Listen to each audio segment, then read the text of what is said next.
Let's mic news at 7। NEET paper leak विवाद के बीच शिक्षा मंत्री पद से इस्तीफा देने के बाद धर्मेंद्र प्रधान सोमवार को पहली बार संसद पहुंचे। संसद पहुंचने पर बीजेपी और एनडीए सांसदों ने उनका जोरदार स्वागत किया और उन्हें पगड़ी पहनाकर सम्मानित किया।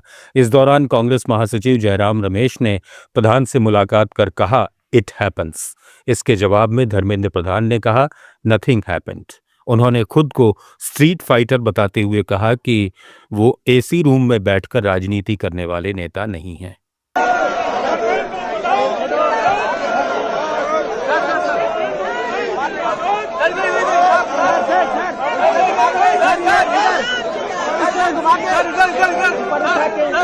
इधर कांग्रेस सांसद पवन खेड़ा ने छात्र आंदोलनों और पुलिस कार्रवाई को लेकर आरोप लगाया कि देश भर में नौजवानों पर बर्बर कार्रवाई की जा रही है। बिहार के सिवान में हुई पुलिस कार्रवाई का जिक्र करते हुए उन्होंने मीडिया से कहा कि वहां AK-47 के इस्तेमाल तक की बात सामने आई है। उन्होंने मांग की कि गृह मंत्री सदन में आकर इस मामले पर जवाब दें। बंगाल से लेकर बिहार तक पुलिस ने युवाओं पर ज्यादा बल प्रयोग किया है।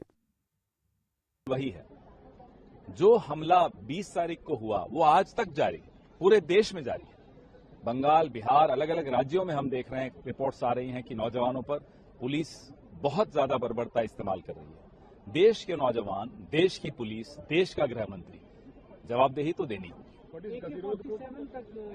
वही हमने कहा, सुबह राहुल जी ने इस पे ट्वीट भी किया, पोस्ट भी किया कि सिवान में जिस तरह से AK-47 इस्तेमाल की गई, ये इस देश में पहले कभी नहीं देखा।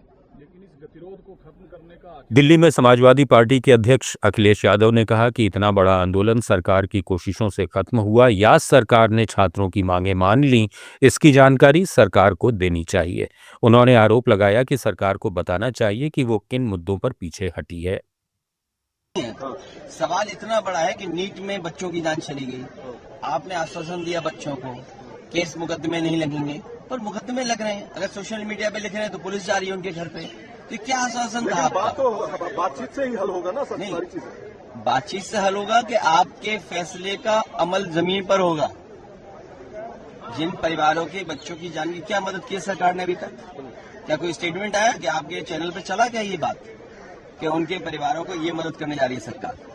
और ये कहा कि मुकदमे नहीं लिखे जाएंगे, मुकदमे तो लिखे जा रहे हैं। बिहार में देखिए कितने बच्चों को जेल भेज दिया गया। बिहार में AK-47 और हाँ, AK-47 एक की जान चली गई सुनने में आ रहा है, कई लोग घायल हैं। यूपी में इस तरह का कई आंदोलन खत्म होने के 2 दिन बाद कॉकरोच जनता पार्टी ने सरकार को फिर चेतावनी दी है।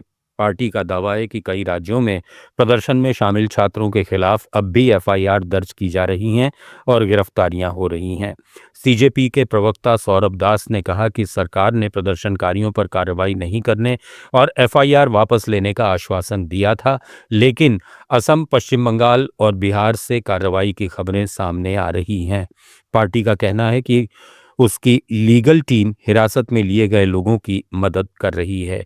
CJP ने सरकार से सभी FIR वापस लेने और गिरफ्तार लोगों को रिहा करने की मांग की है। साथ ही चेतावनी दी है कि यदि मंगलवार तक कार्रवाई नहीं हुई तो आगे की रणनीति पर फैसला किया जाएगा। कॉकरोच जनता पार्टी के बाद अब सोशल मीडिया पर E20 जनता पार्टी नाम से नया ऑनलाइन कैंपेन रफ्तार पकड़ने लगा है।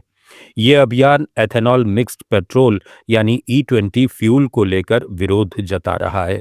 E20 जनता पार्टी की मांग है कि लोगों को E20 पेट्रोल के साथ सामान्य पेट्रोल का विकल्प भी दिया जाए। E20 से कुछ गाड़ियों का माइलेज और परफॉर्मेंस प्रभावित हो रहे हैं। दिल्ली में आम आदमी पार्टी के राष्ट्रीय संयोजक अरविंद केजरीवाल ने E20 फ्यूल नीति को लेकर प्रधानमंत्री नरेंद्र मोदी से E20 पेट्रोल के मुद्दे पर जल्द समाधान निकालने की अपील की। उन्होंने ऐलान किया कि इस मुद्दे पर आम आदमी पार्टी शनिवार को दिल्ली में E20 के खिलाफ नेशनल टाउन हॉल आयोजित करेगी, जिसमें विशेषज्ञों और प्रभावित लोगों को शामिल किया जाएगा।